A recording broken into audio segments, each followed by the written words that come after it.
በስመ አብ ወወልድ ወመንፈስ ቅዱስ አሐዱ አምላክ።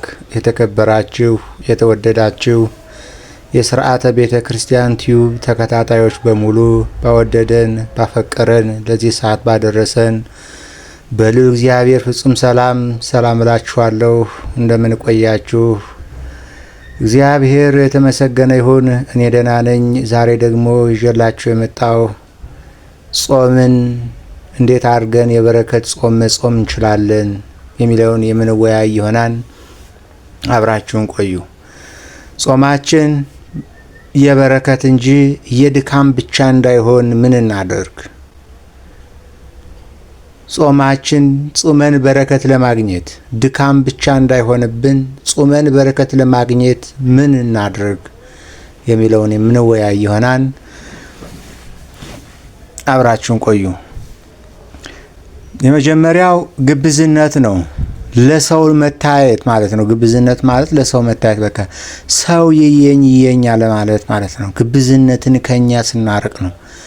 ጾምህ በእግዚአብሔርና በአንተ መካከል ያለ የፍቅር ምስጢር ይሁን። ጾምህን ለሰዎች ለማሳወቅ አይሁን። ፊትህን አታጠውልግ። ደከመኝ ተራብኩ የሚል ስሜት ለሰው አታሳይ።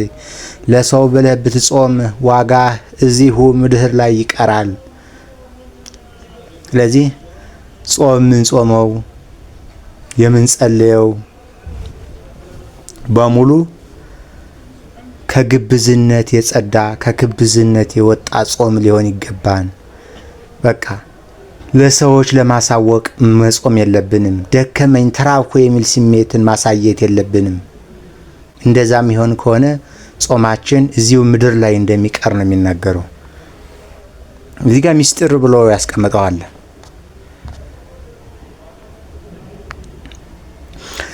ጾም የልብ እንጂ የፊት ድራማ አይደለም። ጾም የልብ እንጂ ከልባችን የምንጾመው ነው እንጂ ፊታችን በማጸውለግ ፊታችን የሆነ ባህሪ በማሳየት የምንጾመው ጾም አይደለም። ስትጾሙ እንደ ግብዞች አትጠውልጉ፣ ለሰዎች እንደ ጾሙ ሊታዩ ፊታቸውን ያጠፋሉና ይላል የማቴዎስ ወንጌል ምዕራፍ 6 ቁጥር 16። ስንጾም እንደ ግብዞች መሆን የለብንም። ግብዞች ሲጾሙ እንዴት ነው የሚጾሙት? ሊታዩ ፊታቸውን ያጠፋሉ፣ ፊታቸውን ያጠወልጋሉ፣ የተራቡኝ ተጠማሁኝ ይላሉ። እንደዛ መሆን የለበትም ነው። ምሳሌ ፈሪሳዊ ሰው በመቅደስ ቆሞ በሳምንት 2 ጊዜ እጾማለሁ እያለ ራሱን አሞገሰ። ቀራጩ ግን ኃጢአተኛውን ማረኝ ብሎ በትህትና ቆመ። አያችሁ?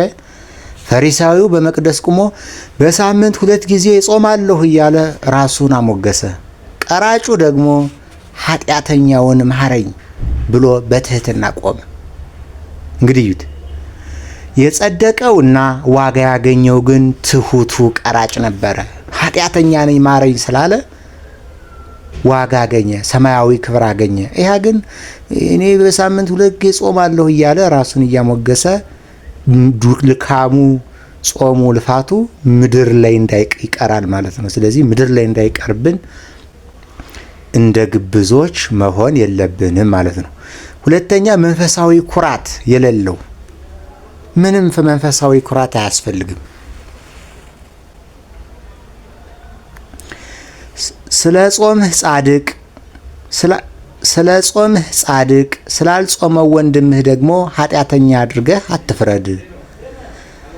ሰይጣን አንተን ማስራብ ካልቻለ በጾምህ እንድትኮራና ሌላውን እንድትንድ ያደርግሃል። ጾም ትህትናን እንጂ የበላይነት ስሜትን ሊያመጣ አይገባም። አያደ መንፈሳዊ ኩራት ሌላውን መናቅ ስትጾም አይገባህም። ስለ ጾም ጻድቅ መምሰል፣ ስላልጾመ ወንድምህ ደግሞ ፈራጅ መሆን የለብህም። ሰይጣን አንተን ማስራብ ካልቻለ በጾም እንድትኮራ ስለሚያደርግህ ይህን ኩራት የምንለውን ነገር ማስወገድ አለብን። ትህትናን መላበስ መቻል አለብን። ሚስጥር እውነተኛ ጾም የራስህን ድካም እንጂ የሌላውን ኃጢአት አያሳይም። እውነተኛ ጾም የምንጾም ሆነ የራሳችን ድካም እናያለን እንጂ የሌላውን ኃጢአት እንደዚህ ነው ብሎ መንቀፍ ተገቢ አይደለም። ስንጾምም ዋጋ አያስገኝም ማለት ነው። የማይጾሙ በሚጾመው ላይ አይፍረድ ይላል ሐዋርያ ቅዱስ ጳውሎስ ወደ ሮሜ መልእክቱ ምዕራፍ 14 ቁጥር 3 ከትርጓሜው ላይ የተወሰደ ነው። የማይጾመው በሚጾመው ላይ አይፍረድ። ምሳሌ ልንገራችሁ። የአባቶች አባባል አለ፣ ከመጾምህ የተነሳ ብትኮራ ከምትጾመው ይልቅ ብትበላ ይሻልሃል። ኩራት ጾሙን ወደ ውድቀት ይለውጣል ይላል። አያል ከመጾምህ የተነሳ ብትኮራ ከምትጾመው ይልቅ ብትበላ ይሻልሃል። ኩራቱ ጾሙን ውድቀት ስለሚያደርግብህ ዝም ብለህ ጾማለሁ ብለህ ከምትኮራ ይልቅ ብትበላ ይሻላል ብለው አባቶች ይናገራሉ። ምሳሌና ስንጾም ኩራት የሚባል ነገር መናቅ፣ ይሄ መንፈሳዊ ኩራት የሚባል ነገር ማስወገድ መቻል አለብን ማለት ነው። ሶስተኛ የአንደበት ጥንቃቄ። የአንደበት ጥንቃቄ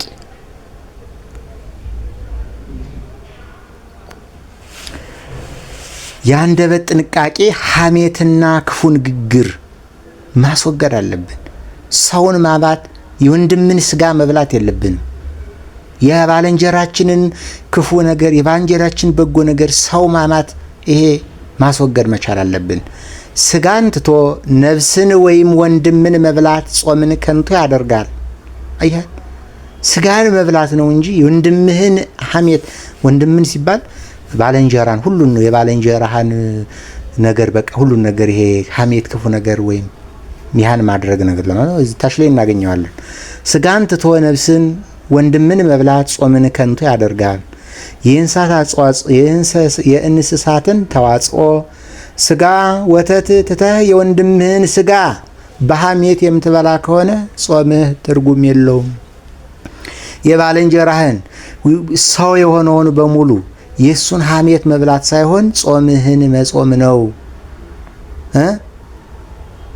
ስጋህን የእንስሳትን ተዋጽኦ ትተህ የወንድምህን ስጋ በሐሜት የምትበላ ከሆነ ጾምህ ከንቱ ይሆናል ነው። ከአፍ የሚወጣው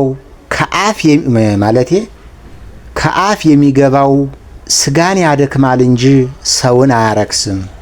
ከአፍ የሚወጣው ክፉ ቃል ግን ሰውን ያረክሳል።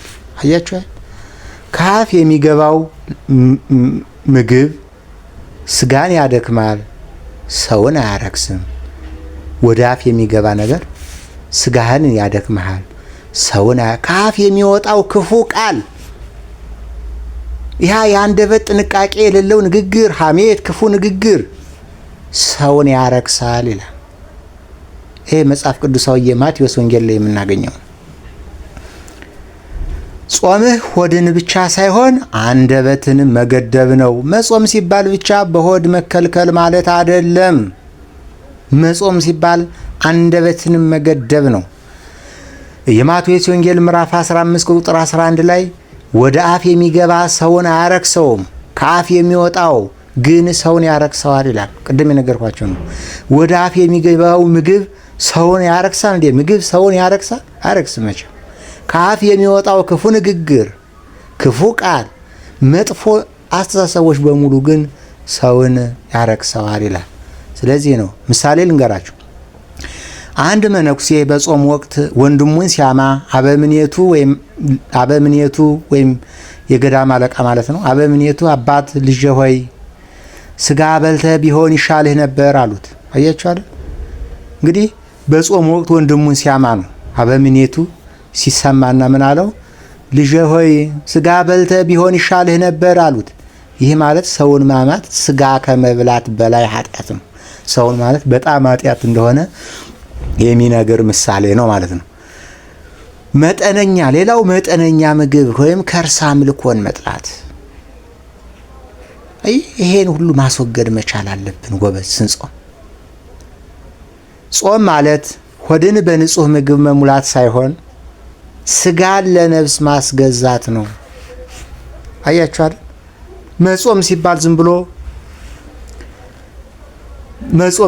ዝም ብሎ ሆድን መሙላት በቃ ግድፍት ቢሆንም ማለት ጾም ቢሆንም እንኳ ዝም ብለ የተለያዩ አትክልት ነገር በመብላት ሆድን መሙላት ሳይሆን ስጋን ለነፍስህ ማስገዛት ነው። የጾም ምግብ አትክልት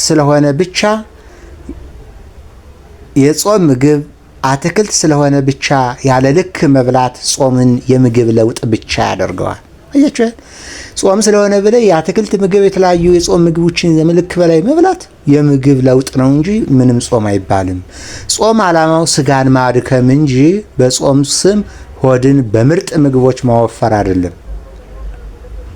አያችሁ አይደል? ይሄ ጾም ሲባል ሆድን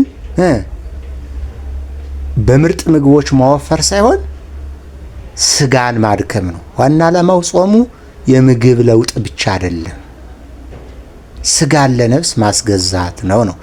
ለምሳሌ ወደ ፊልጵስዩስ ሰዎች ምዕራፍ 3 ቁጥር 19 ላይ ሆዳቸው አምላካቸው የሆነባቸው ሰዎች ይኖራሉ፣ እነሱ ደግሞ ፍጻሜያቸው ጥፋት ነው። በቃ ወንድሞች እውነት ልምከራችሁ፣ ሆዳቸው አምላካቸው፣ በቃ ሆዳችን አምላካችን ሊሆንብን፣ ሆዳችን ሊሰለጥንብን፣ ሊገዛን፣ ብላ ጠጣ ሊለን አይገባም። ስለዚህ ይህ ምን ሆን ግን ሆዳችን አምላካችን የሚሆንብን ከሆነ ፍጻሜያችን ጥፋት ነው።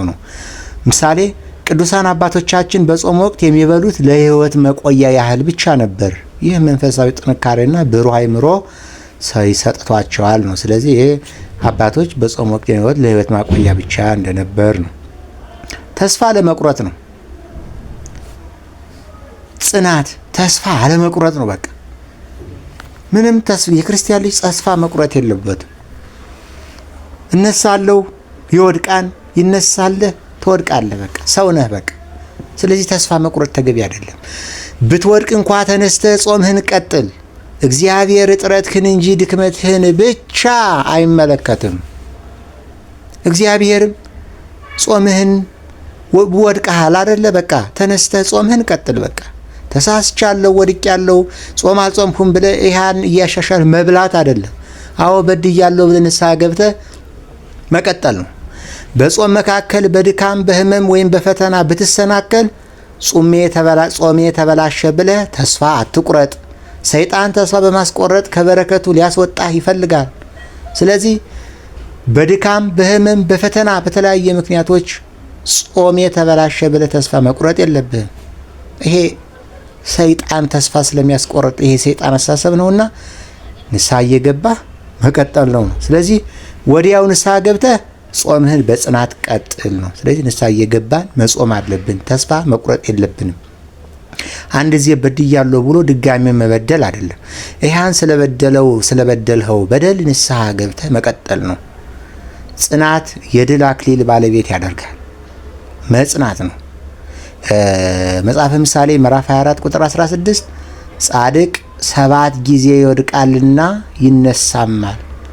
7 ጊዜ ብትወድቅ 7 ጊዜ ትነሳለህ። በቃ ጻድቅ 7 ጊዜ ይወድቃልና ደግሞ ይነሳል። ስለዚህ መውደቅ ያለ ነው፣ መነሳትም አለ። ስለዚህ ተስፋ መቁረጥ የለብንም። ምሳሌ ልንገራችሁ። ምሳሌ እቺ ምሳሌ በጣም አሪፍ ምሳሌ ናት።